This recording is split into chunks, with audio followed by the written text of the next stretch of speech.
And welcome back into the Sports Source. This segment of our show brought to you by our good friends at Madisonville Marine. You know what sets them apart is their selection. We tell you about it every week. It's huge.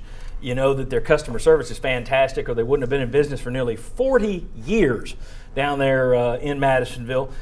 But another key to Madisonville Marine, used boats. They do a tremendous job with used boats, and they're one of the few, if not the only, boat store in all of East Tennessee that provides you a warranty with your used boats. And if there's anything wrong, even if there's an issue from the manufacturer's side of it, they'll replace it, won't they, Bob Hodge? They will replace it, and they will replace it quick. Impressive. No waiting. Bob Hodge got a used boat, G3, down at Madisonville Marine. G3 had a problem with the manufacturer seats, and they went out and got brand new seats put in my used boat. Wow. Madisonville Marine, folks. Madisonville Marine. All right, want to welcome in a couple new members of the panel. Well, new today, old-timers on our show. We got Shazon Bradley, former Vol defensive lineman right here. We got former Vol quarterback turned Neyland Stadium DJ Sterling Hinton down at that end. I want to talk about some positives in our Hot Reads segment. This is Hot Reads. We get two quick questions. I'm going to start with Sterling down there, since it's a positive. And also it's a quarterback question.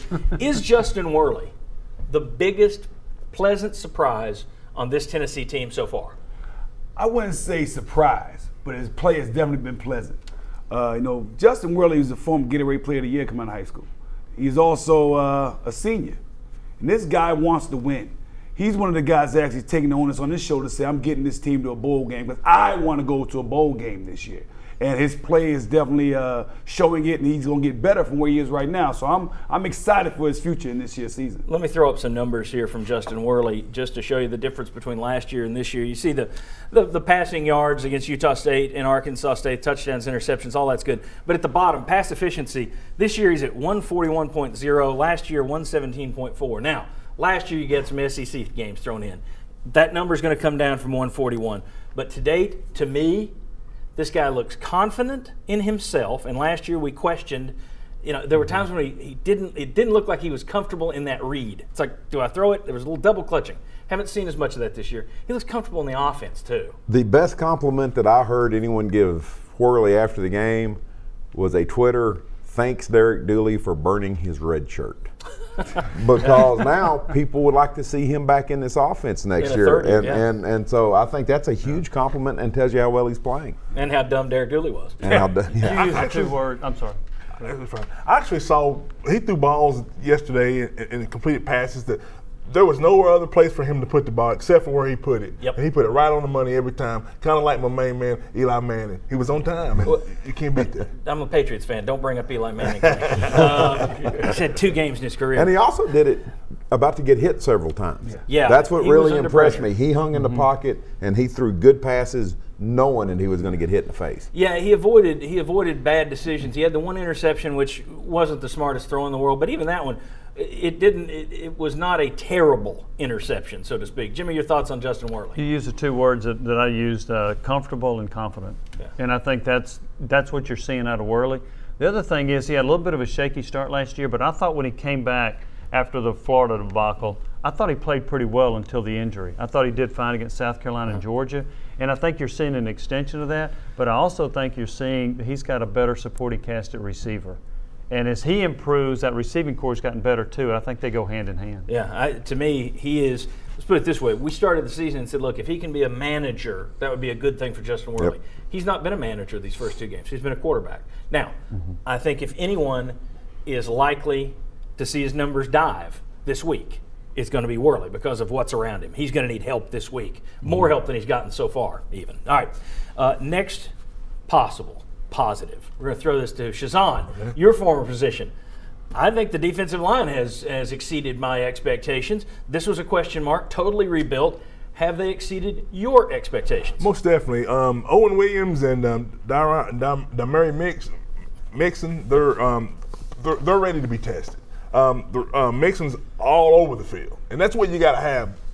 AJ needs help, and he needs guys in the backfield, up front, making stuff happen, grabbing a hold of this guy, holding the leg, hitting him, slowing him up just a little bit in order for him to be able to get there. Let me show you some numbers that I think attest to that. This is pretty impressive. Pushback. They're getting penetration on the front up here. Against Utah State last week, 13 of Utah State's 24 rushes went for 2 yards or less. 8 of them went for 0 or less. Now, that does count 2 sacks that I didn't weed out of there, but the point's the same. They are bogging teams down at the line. Arkansas State yesterday, not quite as good, but still 21 of their 41 rushes for 2 yards or less, 13 for 0 or less. I would never have dreamed that a rebuilt defensive line would have put that kind of numbers together against Arkansas State and Utah State, which are pretty good programs. That's a sign of getting off the ball, getting upfield, head on a swivel, and making things happen. That's what it's all about. And interesting point about Owen Williams. And when I saw him in practice in August, I didn't think he moved that well. He was playing with knee braces. They took the knee braces off, and I saw a burst yesterday I haven't seen. He obviously plays better without the knee braces on. Without the knee braces. But he was impressive yesterday. Sterling, your thoughts on the defensive line? My thought is you know, you get our all-SEC linebacker, AJ, help them get in the right place. I mean, these guys, if they're confused, AJ's put them in the right place, be most advantageous on defense. And then you got Coach Strip, who's putting extra work in with these guys, man. Give Coach Strip some love. I was about to say that before the season, when we had Daniel Hood here with a number of X-Falls, he said he trusted in his defensive line because he really believed in Steve Stripling, the defensive line coach. At this stage, again, the tests are going to get harder. We know that. But at this stage, I think he's up there along with anybody on the staff in terms of getting the most out of his guys, Bob. Yeah, and as far as the defensive line, are they going to struggle more as you go forward? Sure, but to this point, you can only play who you play. That's right. Yeah. And 3 weeks ago, before all this started, we're sitting there going, oh, you're going to be worried about Utah State. You're going to be worried about Arkansas State. They're decent programs. So I don't think you can take anything away from it. Yeah. And I don't think you can get overly panicked if they do struggle in the next few weeks, just simply because you're going to be going against some pretty good football teams. Agreed, completely. All right, next segment. We're going to do something we haven't done before. We're going to break out the 82-inch touchscreen monitor. We're going to dare to let Will Overstreet and Sterling Hinton show you Tennessee's best positions, Tennessee's positions of concern through the first 2 games. Come on back on the Sports Source.